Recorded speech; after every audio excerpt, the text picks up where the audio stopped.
श्री राधे राधे। भक्तों, भगवान ही जब किसी सिद्ध महापुरुष के अंदर लीला करते हैं तो उनकी लीलाओं के तो अनंत प्रकार होते हैं, जीवन की सभी स्थितियों से संबंधित होते हैं। इसलिए वही दिखलाई पड़ता है जो प्रभु चाहते हैं। और नीम करोरी बाबा की लीलाएं जो थी, हनुमान जी की लीला आप कह सकते हैं, उनमें महानता थी, करुणा थी, कृपा, प्यार, अपनत्व, हास्य और विनोद का भी परिचय मिलता था। और जिन लोगों ने बाबा का दर्शन किया है वे सदा याद करते हैं। बिठूर में एक नेत्र चिकित्सालय है, दाताराम नेत्र चिकित्सालय। उसके जो श्री कृष्ण खंडेलवाल हैं, जो व्यवस्था वहाँ की देखते हैं, उन्हीं लोगों ने मिलकर के बनाया था। मुख्य यही थे श्री कृष्ण खंडेलवाल और उनके परिवारीजन और साथ के मित्रगण। वो उन्होंने नीम करोरी बाबा का दर्शन किया था। वो मुझसे कई बार बता चुके हैं कि उनके भाई का पेपर होने वाला था, तो बाबा ने उसकी किताबें लेकर के कई पन्ने मोड़ दिए, जा ये पढ़ ले, यही आएगा। तो उसने बाबा की बातों को ज्यादा महत्व नहीं दिया, फिर भी थोड़ा थोड़ा देख लिया। और जब वो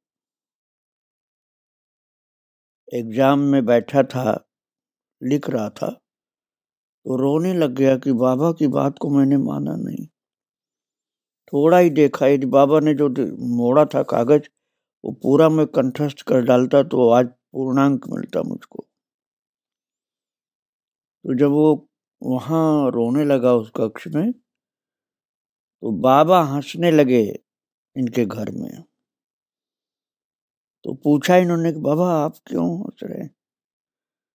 बोले कि वो तुम्हारा जो भाई है ना, उसके मैंने बताया था ये आएगा पेपर, उसने मेरी बात पूरी मानी नहीं, तो थोड़ा तो देखा है, पूरा याद किया नहीं, इसलिए रो रहा है। तो इनके पिताजी ने पूछा कि बाबा क्या फेल हो जाएगा वो?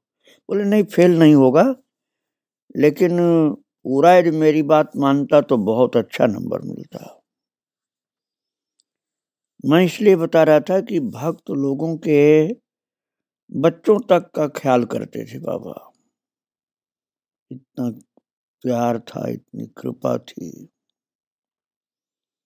तो श्री कृष्ण खंडेलवाल जो बिठूर के हैं, उनके पिताजी दाताराम खंडेलवाल नीम करोरी बाबा को अपने घर में भोजन भी कराते थे, भक्त थे।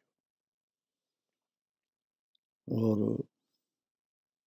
उनका अस्पताल है नेत्र चिकित्सालय, उसमें कई बार मैं भागवत कथा भी कर चुका हूँ। तो वो अपने पिता की बातें बताते थे कि उनके पिता दाताराम जो थे बहुत धर्मात्मा थे और नीम करोरी बाबा के भक्त थे। और भक्तों, बाबा के साथ जो भक्त लोग रहे वो तो जीवन भर याद करते रहे उनको और उनका गुणगान करते रहते हैं। कई लोगों को तो बाबा स्वप्न में भी दर्शन देते थे और परहितार्थ, लोक कल्याणार्थ एवं भक्तों को कृतार्थ करने के लिए कोई न कोई बात करते रहते, बताते थे और वही लीला करते थे। अरे यहाँ तक कि बाबा का शरीर जब पूर्ण हो गया था तब भी बाबा ने कृपा पूर्ण लीलाएं की थी लोगों के साथ। और जिस भक्त को बोलते थे कि मैं तेरे घर आऊंगा, उससे कभी पता नहीं पूछते थे, न पूछते थे न लिखते थे, पहुंच जाते थे उसके घर। एक जगमोहन शर्मा एग्जीक्यूटिव इंजीनियर थे, तो नैनीताल से आगरा उनका ट्रांसफर हुआ और बाबा के दर्शनार्थ कैंची आए।